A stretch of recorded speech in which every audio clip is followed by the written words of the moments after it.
It's all right if I don't get close. Cool. Well, awesome. Well, great to see you guys. Thanks for hanging on to chat to us. I can actually ask you how it went as opposed to how you thought it. Yeah, it went really well. I think, like we said before, that when you play those shows, you just make sure nothing goes wrong. It's sort of like the Apollo 11 launch, because if it goes wrong, you might die. So, yeah, good. And what were the crowd like as your kind of first experience? I heard it was quite packed. Yeah, it was really good. It was like, I was talking to Jono after the set, and you kind of walk out on stage with tunnel vision when you go out. You're trying to just focus on what you're doing. And it wasn't really until like halfway through the last song, which is, a big boogie, that we kind of looked out and realised just how many people were out there. And we heard, there's been figures thrown at us. 8,000 was the best, but it's definitely the most amount of people I've ever played in front of. Was it kind of crazy looking out? Because you get some weird characters here at Glastonbury, sort of out in the crowd. Some people kind of say, like, what bands are you looking forward to? But I would sort of say that the people watching is just as good as the bands. Like, it's funny just looking at people. Like, you can come and just look at people and not watch one band. How do you find things are going over here at the moment? I mean, such an immense reaction to the album and just the songs, and you see it there in the crowd. Can you quite believe the reaction you're getting over in Britain? Yeah, no, it's been mind-blowing over here. I mean, especially being from Sydney, Australia, and kind of, just making music there, and then it's starting to kind of grow and become received really well over in the UK, which is sort of where it sort of feels like, so much great music's been made in this country through the, as far back as we can remember. So it kind of feels more prestigious in a way for us being Australian to be accepted in the UK. Everyone always talk about your kind of British influences, and we love just good music in general, and I guess it just so happens a lot of cool music comes from this part of the world. So but I would say that just as much. I love the whole American scene as well, and other parts of the world. So yeah. But it wouldn't be an interview complete without mentioning the Gallagher word, of course.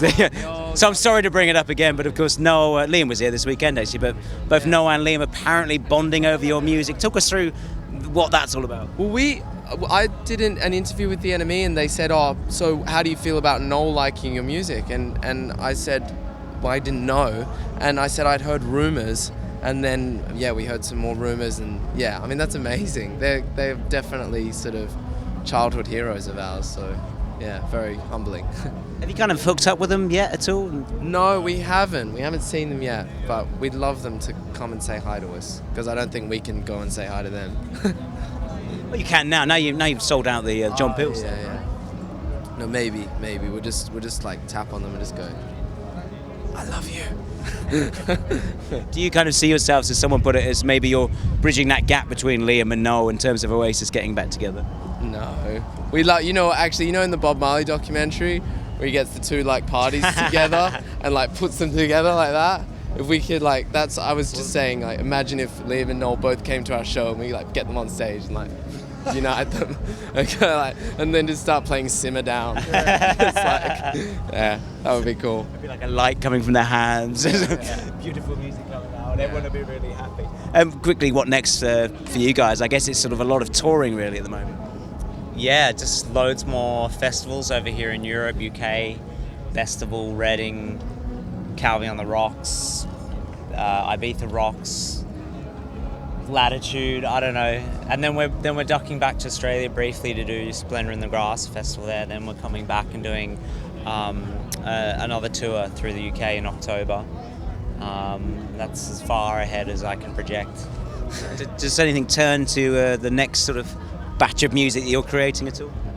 We're always writing on the road, and there might be a few remixes on the way, and things like that. But we're definitely starting to think about the next record already. Have you had almost, we've seen with new bands that everyone's listening to, a lot of offers of collaborations and things. Have there been anyone that's come to you and said, I'd like to try and do something at all? Yeah, there's been some informal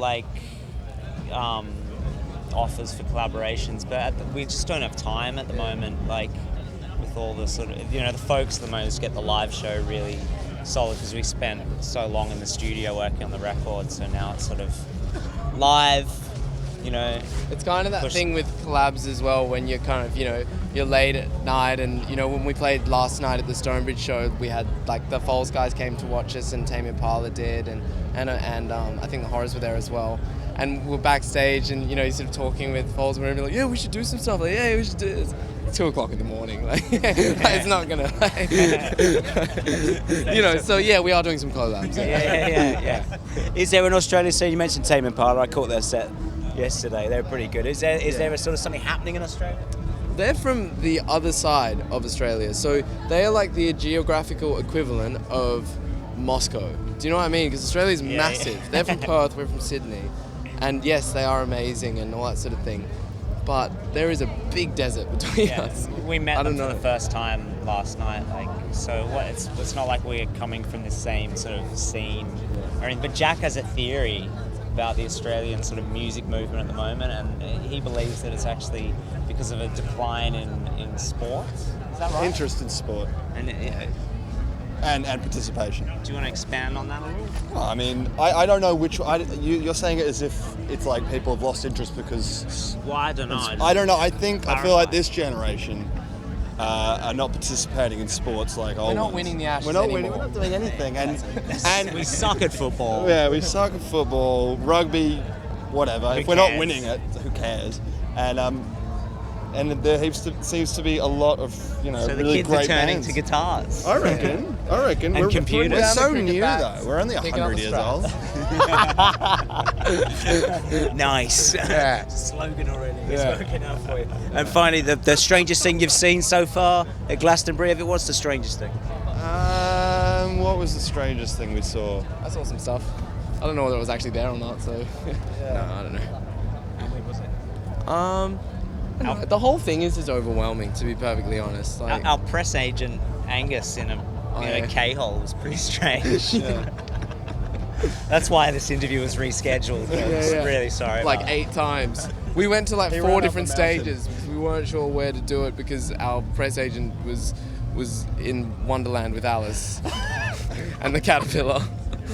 I'm glad the truth is outed now. I've finally got to the bottom of this mystery. It's good. Yeah. Well, I'm glad we could finally sort it and catch up with you. Thanks very much. Cheers. Thanks a lot, Really guys. awesome to see you. Thank you.